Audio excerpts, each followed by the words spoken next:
Hey guys, welcome back to Clash with Corey. Thank you for coming to hang out with me for another Clash of Clans video. Today, I'm bringing you guys the top 4 easy Town Hall 10 3-star attack strategies. As you guys know, if you've ever seen my stuff before, 99% of my stuff is geared towards competitive war scene, alright? The best attacks to use against the newest meta bases. And guys, I'm going in an opposite direction today because, let's face it, most Clash of Clans players are not on that level of competition. They're not facing those kind of bases on a regular basis.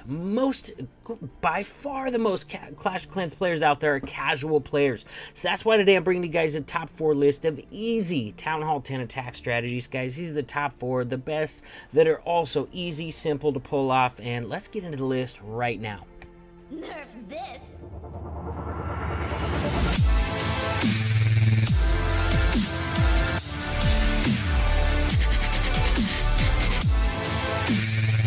Let's jump right in, guys. Number 1 on the list is going to be a hog attack, all right? For your casual classers against, you know, average bases or flat out horrible bases. Guys, a lot of times these bases can be wrecked with a straight up Hog Wrecker attack. We're going to go ahead and press play on this. If you're newer to my channel, make sure you smash that subscribe button, ring that notification bell.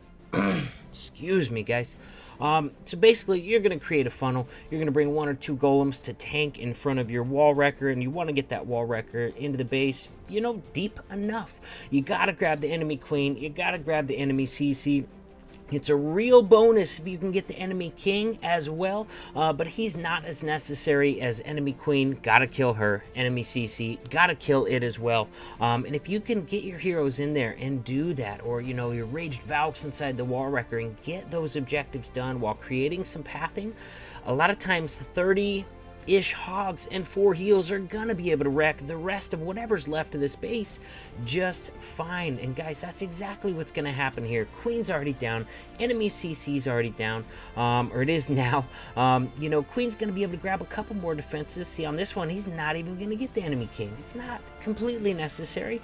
I really like to get the enemy king. If you're not going to get him, make sure you're not starting your hogs on him, because if you do, he's going to chase your hogs around the whole base, beating on him the whole time. Try and end on him if you can.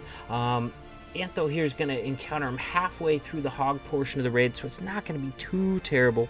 But, you know, if you can end on him, not a big deal as well. But, of course, if I'm doing hog attacks, I like to get that king as part of the kill squad. Might have brought an extra golem, maybe a couple freezes, get my kill squad in there really, really deep, grab some more value, get that king as well. But you know what? A lot of times it's not necessary. A lot of times it's not needed. He's gonna wreck this base even without getting that enemy king killed. Here we go. We got 3 more defenses. Guys, it's gonna get close on this one because he did not kill that king. He's got a miner in his pocket for this interior building, but he really can't send it yet. Ooh, maybe he could to this edge and the king wouldn't be aggroed, but I don't think he knows that, guys. He's gonna be able to pop his king ability and get that enemy king killed finally. All the defenses are done in this base. Now he sends his miner in to go ahead and finish off that building right there in the middle. A lot of times those structures in the middle of the base are going to come back to haunt you. The hogs get to them last. The wizards around the edges can't reach, so bringing that miner for cleanup is really key. So hogs, number 1 on the list of easy Town Hall 10 attack strategies. Let's go down to number 2 on the list, guys, and that's going to be Frozen Witch. With the recent witch buff, witches are crazy strong at Town Hall 10 because now Town Hall 10s get level 3 witches. That's why 2 of the attacks on this list are going to be witch-based attacks. This one here is like the most witch-based attack out there. You're bringing 14 or 15 witches in this attack and just healing them around the edges. Look at this. Jackadunga's sending a ton of witches on this side over here. I'm counting at least 6 witches over here.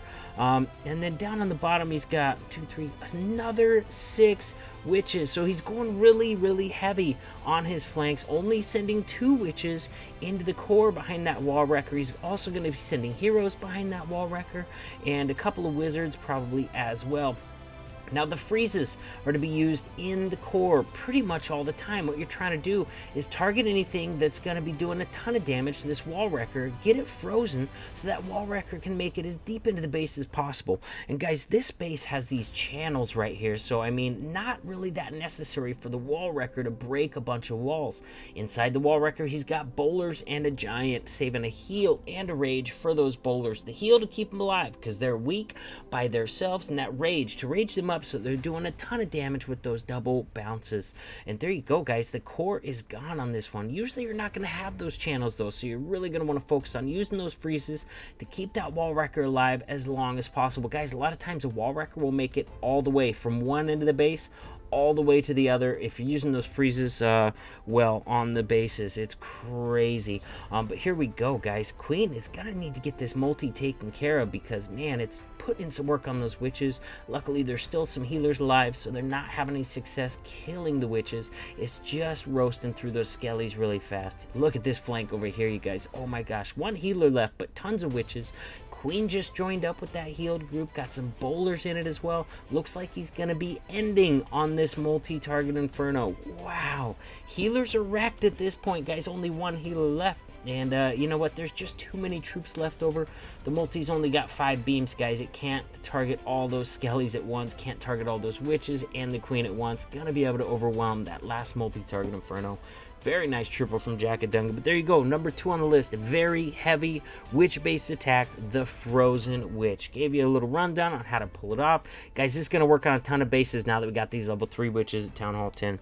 That's going to kind of segue us into this next attack strategy. Also, kind of a witch-based attack. Not as much as the Frozen Witch, but that's going to be the attack that's been around forever and ever, you guys. The Bolar Witch attack. Not as many witches in this one, so it's not getting as much of a buff as the Frozen Witch attack did, but still, you know, you're looking at anywhere from 8 to 10 witches in this attack, and having those higher level 3 witches is definitely going to make this attack stronger. What you're looking for on this one, guys, is clear pathing through both of the infernos on the base, plus access to most of the base with but a combination of the wall wrecker or a stone slammer and 1 jump spell, and that's going to allow you room to bring 2 heals, 2 rages, or 3 rages and a heal, and you're going to use those heals in the middle. Just keep those witches and those bowlers healed up. Rages also being used in the core, keeping them raged up. The heals are going to keep them alive. The rages are going to help them just keep doing maximum damage. There we go. He finally rages all those bowlers and witches in the core, and watch them tear through the core of this base, finally using a jump spell to help them get out the backside and get access to all the rest of this stuff right here. Guys, at this point, his flanks are dead, but his core push is so insanely strong on this one that it's gonna have enough juice to pull it off. Still has a king ability, still has a queen ability, and you know what, there's just not that many defenses left on this. We're gonna times 4 it through the rest, because it's gonna take a while for them to fan out and get the rest of this stuff taken care of. But guys, this base is wrecked. Look at all these skellies coming around the backside. Does he swags his king and queen ability on this one. So on this one, you're looking for easy pathing through the base. You gotta have access to most of it, and you want to have clear pathing to both those infernos, because those infernos can wreak some serious damage on your bowlers and on your witches. Singles can wreck your heroes. You gotta make sure you can have those singles taken care of and access to most of the base. Then you can really wreck with Bowler Witch. Now, guys, we're gonna end on Drag Bat, because you know what? It doesn't get much easier than dragons. Let's take a look at what you're looking for on this side of thing. Very key stuff to look at is going to be, where is the air defenses, where is the splash damage, because those bat spells are going to excel at taking out point defenses like you know, expos, archer towers, especially air defenses. Definitely want to get those air defenses, but they're really vulnerable to wizard towers and multi-target infernos. So you got to, you know, create a combination where you're tanking or freezing the splash damage so your bat spells can wreck the air defenses and other point defenses in the base. Guys, I have not watched this replay yet, and I'm kind of interested to see how he's going to pull this off. If I had to guess, I would say he's going to Sui his queen for one of the air defenses. Maybe send, you know, dragons behind a stone slammer straight into one of the remaining air defenses, and use a combination of freezes back here to get these last couple air defenses taken out on the backside. He's also got 8 loons in this composition, so he might direct target one of those air defenses on the backside with a group of loons too. We'll have to see how it plays out. Just like I thought, he did Sui's queen for one of those air defenses. Now he's sending that stone slammer in straight at that next air defense. He's only had 9 or 10 dragons in this composition, so he does does not want those dragons to take a bunch of heat from the air defenses or from the black bombs that are usually by those air defenses. So very nice. Both those air defenses on the entry are down. Now dragons are having to fight a sweeper right here, and that sucks, but at least he's got them raged up, so they're going to be able to deal with it a little quicker than they would otherwise. Now coming down here, oh, look at that freeze range, manages to get that wizard tower and that multi-target inferno both frozen with that same freeze, and wow, they are gone. The bats took some fire, you know what I mean? They took a couple blasts from wizard towers, but not all of them were in the same spot, so we still got bats in there doing some work. Might not make it. Ooh, gonna get that expo down. Gonna go to that archer tower. After that, I think their value is gonna be done because the multi can cover the rest. But guys, they did enough. They got both those air defenses down, got a bunch of their defenses down in there. Dragons did good work. So there you go, guys. Honestly, man, I don't even know if I would not have tried that on this base. Wouldn't even have thought of it. But Trap Blake finds a way to get it done, and it's all about the splash damage and the air defenses. Where are they? What can you do? Can you freeze them? Can you freeze two of them with one freeze like we saw Trap Blake doing right here? Can you sneak in an ice golem on the backside to tank one of them to save a freeze spell? All that kind of stuff you can take into account and really wreck bases with dragons and bat spells, guys. So there you guys have it.